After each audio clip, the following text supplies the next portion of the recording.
दोस्तों, आज की कहानी है इक्सबाजी का जवाब, दिल से नहीं पत्थर से। कहानी पसंद आए तो वीडियो को लाइक और सब्सक्राइब जरूर करना। अमित को ऐसा लगा जैसा कि रंजना ने उसे करारा तमाचा मारा हो। निष्प्राण सा वह बिस्तर पर ठह गया। उसे ऐसा प्रतीत हो रहा था मानो शरीर का खून पानी हो गया हो। उसका गला सूखने लगा और वह अब कुछ करने की हालत में नहीं था। कॉफी डे में रजत, अमित, विनोद और प्रशांत बैठे गप्पे मार रहे थे। इतने में अचानक रजत की नज़र घड़ी पर पड़ गई तो वह बोला, अमित, तुझे तो अभी उपवन लेक जाना है ना? वहाँ पायल तेरा इंतजार कर रही होगी। अमित ने अपने कैलर ऊपर करते हुए कहा, वही एक अकेली थोड़ी है जो मेरा इंतजार कर रही है, कई हैं। करने दे, उसे भी इंतजार बनता है ही ऐसा। प्रशांत हंसा, हाँ यार, तू अमीर बाप की इकलौती औलाद है, हैंडसम है, स्मार्ट है, लड़कियां तो तुझ पर मरेगी ही। अमित ने इशारे से वेटर को बुलाकर बिल मंगवाया और बिल चुकाने के बाद अपनी गाड़ी की चाबी उठाई और बोला, चलो मैं चलता हूँ, थोड़ा टाइम पास करके आता हूँ। सबने ठहाका लगाया और अमित बाहर निकल गया। वह सीधा उपवन लेक पहुँचा। पायल वहाँ बेंच पर बैठी थी। उसने कार से उतरते अमित को देखा तो खिल उठी। वह अमित को देखती रह गई। शिक्षित, धनी, स्मार्ट अमित और जैसी मध्यवर्गीय घर से ताल्लुक रखने वाली साधारण लड़की को प्यार करता है, यह सोचते ही पायल खुद पर इतरा उठी। पास आते ही अमित ने उसकी कमर में हाथ डाल दिया और इधर उधर देखते हुए कहा, चलो कहीं चलकर कॉफ़ी पीते हैं। नहीं अमित, अगर किसी ने देख लिया तो?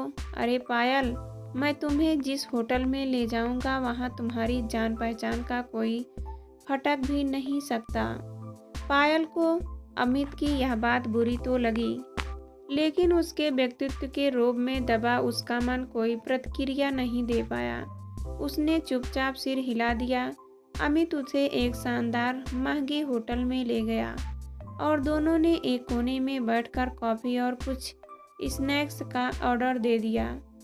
हल्का हल्का मधुर संगीत और होटल के शानदार इंटीरियर को देखकर पायल का मन झूम उठा।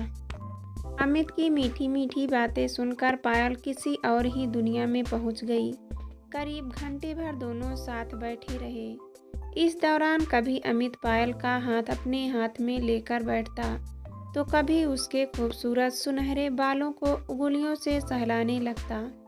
पायल हमेशा की तरह सुध-बुध खोकर उसकी बातों की दीवानी बन खोई रही। जब उसके मोबाइल की घंटी बजी तो वह होश में आई। उसके पापा का फोन था। उन्होंने पूछा, कहाँ हो पायल? पायल ने तुरंत कहा, बस पापा, रास्ते में हूँ, घर पहुँचने वाली हूँ। उसने अमित से कहा, अब मैं जा रही हूँ, फिर मिलेंगे। अमित ने कहा, ठीक है, तुम जाओ, मैं यहाँ अपने दोस्त का इंतजार कर रहा हूँ, वह आता ही होगा। पायल चली गई। अमित ने मुस्कुराते हुए घड़ी देखी। रंजना को उसने आधे घंटे बाद यहीं बुलाया था। वह जानता था कि पायल घंटे भर से ज़्यादा नहीं रुक पाएगी, क्योंकि उसके पापा काफ़ी अनुशासन प्रिय हैं। अमित बिजनेसमैन कमलाकांत का इकलौता बेटा था।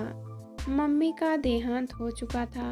उसने अभी अभी MBA किया था ताकि बिजनेस संभाल सके। वह युवतियों को खिलौना समझता था। उन पर पैसा खर्च कर वह अपना उल्लू साजता था। वह कई युवतियों से एक साथ फ्लर्ट करता था। कॉलेज में युवतियां उसकी दीवानी थी, जिसका उसने हमेशा फ़ायदा उठाया। पायल के जाने के बाद वह अब रंजना का इंतजार कर रहा था। खुले विचारों वाली रंजना मॉडर्न ड्रेस पहनकर मिलने आई थी। अमित को देखकर उसने फ्लाइंग किस की और पास पहुंचकर उसने सटकर बैठ गई। अमित ने उससे प्यार भरी बातें की और छेड़खानी शुरू कर दी। रंजना खुद को बड़ी खुशनसीब मानती थी कि उसे अमित जैसा दौलतमंद बॉयफ्रेंड मिला। उसने शादी का जिक्र किया। अमित, तुम डैड से हमारी शादी की बात कब कर रहे हो? अमित चौंक कर बोला, देखता हूँ, अभी तो डैड बहुत बिजी हैं। कहते हुए वह मन ही मन हंसा। कितनी बेवकूफ़ होती हैं लड़कियाँ, दो बोल प्यार से सुनकर शादी के सपने देखने लगती हैं। शादी, और इनसे शादी तो अपने ही जैसे उच्चवर्गीय परिवार की किसी लड़की से करूँगा। मखमल में टाट का पैबंद तो लगाने से रहा। अमित ने रंजना की बातों का रुख मोड़ दिया। फिर घंटे भर टाइम पास कर रंजना को लेकर कार की तरफ बढ़ा और उसके घर से पहले ही कार रोककर उसे उतार कर आगे बढ़ गया। वह जब घर पहुंचा तो उसके पिता कमलकांत ऑफिस से आ चुके थे।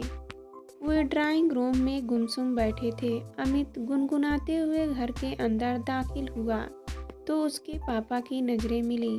अमित ने अपने पापा के चेहरे की गंभीरता भांप ली और बोला, डैड, कुछ प्रॉब्लम है क्या? आपकी तबीयत तो ठीक है ना? कमलाकांत कुछ नहीं बोले, बस सोफे पर उन्होंने सिर टिका लिया। अमित घबराकर आगे बढ़ा। क्या हुआ डैड? कमलकांत की बुझी बुझी सी आवाज़ आई। 2 दिन से सोच रहा हूँ तुम्हें बताने के लिए।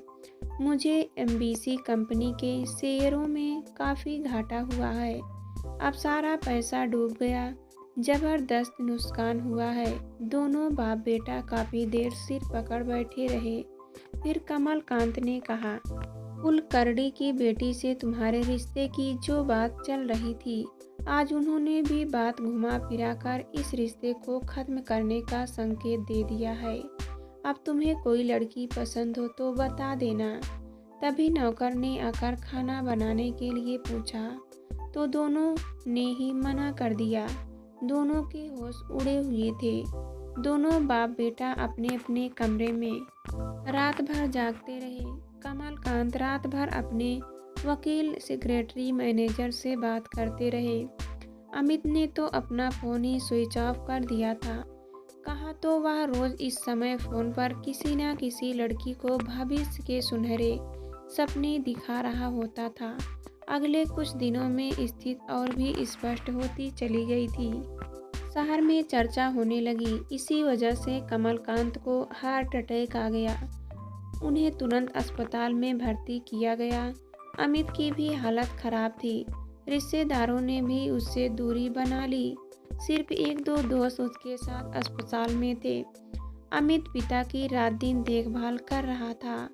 कुछ दिन बाद जब उनकी हालत में कुछ सुधार हुआ तो डॉक्टर के निर्देशों के साथ घर आते ही उन्होंने अमित से कहा, बेटा, तुम जल्दी से जल्दी साधारण ढंग से ही शादी कर लो।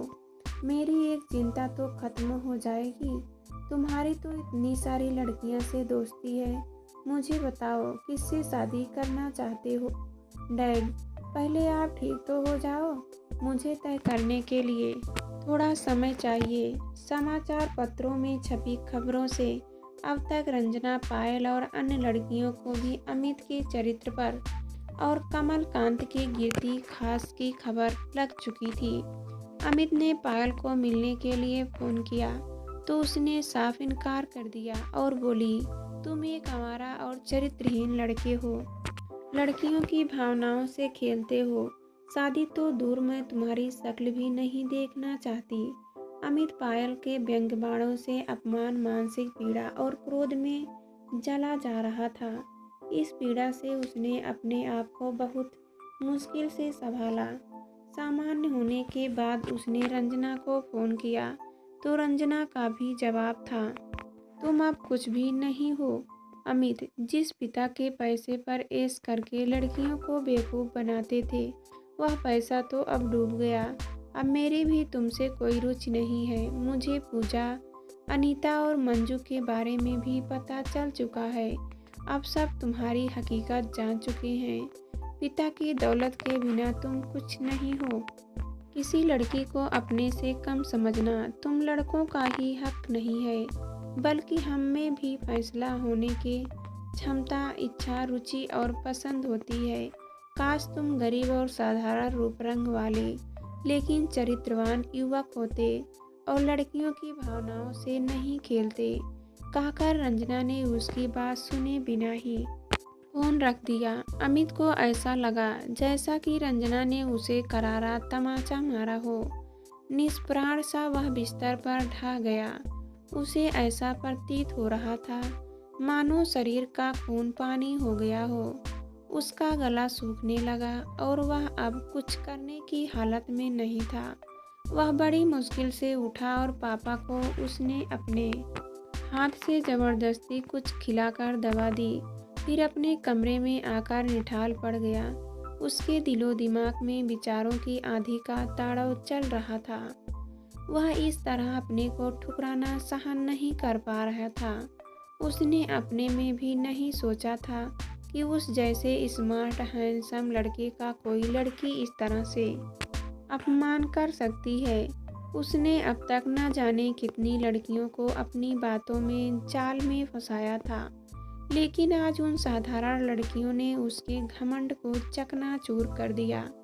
मन शांत हुआ तो उसने सोचा कि सिर्फ पुरुष होने के नाते वह एक लड़की की भावनाओं से नहीं खेल सकता। उसने हमेशा अपनी भावनाओं को ही महत्व दिया। कभी उसके मन में यह बात नहीं आई कि किसी लड़की का भी आत्मसम्मान व पसंद नापसंद हो सकती है।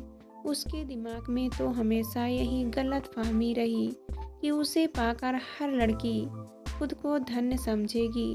लेकिन उस रात आत्मविश्लेषण करते हुए उसने महसूस किया कि पायल और रंजना की बातों ने उसकी सोच को नया आयाम दिया है। सुबह उसका मन एकदम शांत था, ठीक तूफान से गुजरने के बाद की तरह शांत। उसे अपनी भूल का एहसास हो चुका था। वह मन ही मन पायल, रंजना और पता नहीं कितनी लड़कियों से माफ़ी मांग रहा था।